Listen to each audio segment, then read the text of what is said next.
It was the final round of games in 2012 for the Aviva Premiership as the sides battled it out to end the year on a high. On Friday night, Sale Sharks were hoping to put a torrid first half of the season behind them with a win against Worcester Warriors. After a nervy start that saw the visitors edge ahead thanks to the boot of Andy Good, the Sharks took control with tries for Richie Gray and James Gaskell before the break and veteran winger Mark Cueto in the second half. Cueto's score meant he equalled the all-time Premiership try-scoring record set by former Sale winger Steve Hanley.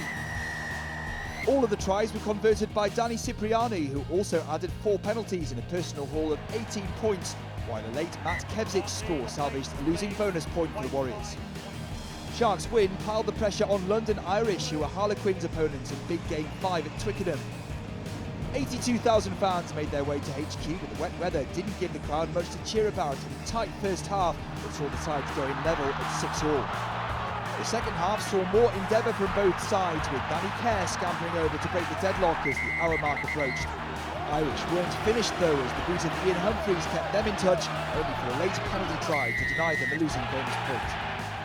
With London Irish's failure to get anything from the game at Twickenham, London Welsh knew they had the chance to pull further away from the relegation dogfight with victory over a Wasps side searching for their first away win since October 2011. But things were looking good for the Exiles as Gordon Ross kicked them into a 12-6 half-time lead. But a second-half try-blitz from the Wasps meant Welsh would take nothing from the game. Joe Simpson was the first to go over with a piece of individual brilliance before further scores from Elliot Daly and Will Taylor.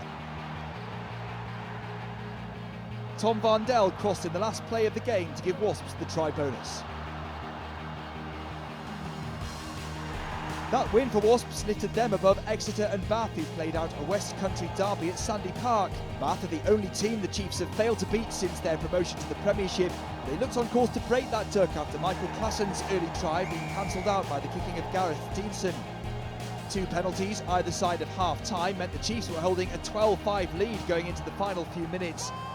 But with time ticking down, Bath won a penalty inside the Exeter 22. Opting for the catch and drive, they were awarded a penalty try by referee David Rose, who deemed Chiefs had illegally collapsed the maul. Substitute Tom Heathcote converted from in front of the posts to tie the game at 12-all. Saturday's late kick-off saw Leicester entertain Gloucester in a fractious encounter at Welford Road, which saw the referee produce 4 yellow cards. In a game dominated by the kicking of George Ford and Freddie Burns, it was a second-half try by Anthony Allen that proved the difference. A flat pass from England scrum half Ben Youngs, giving Allen the time and space to squeeze over in the corner. Burns' 4th penalty was enough to give Gloucester the losing bonus. The final fixture of the weekend had Saracens hosting Northampton at the MK Stadium in Milton Keynes, and the 19,000-strong crowd were treated to a game of high class and high drama. John Smith opened the scoring in the 6th minute as the Saracens pack drove over from the line-out.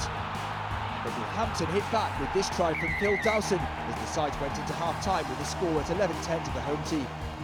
The second half saw defences on top, and with neither side able to cross the whitewash, it was down to the kickers to keep the scoreboard ticking.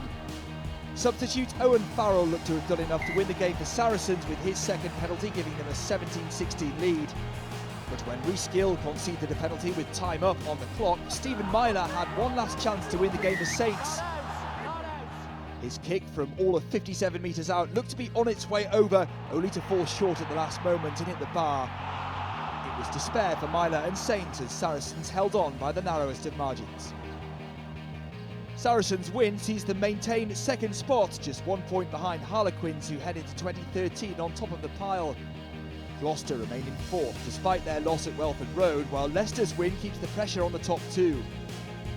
Wasps are the big movers this week, their bonus point win moving them up to 5th ahead of Northampton and Exeter. Bath's 3 games without a win means they finished 2012 in 8th, just ahead of Worcester. The final 3 positions in the table are unchanged, with Sale's win means they close the gap on London Irish to just a single point. To keep up to date with all the news and watch interviews and full match highlights from the Aviva Premiership, make sure to log on to premiershiprugby.tv.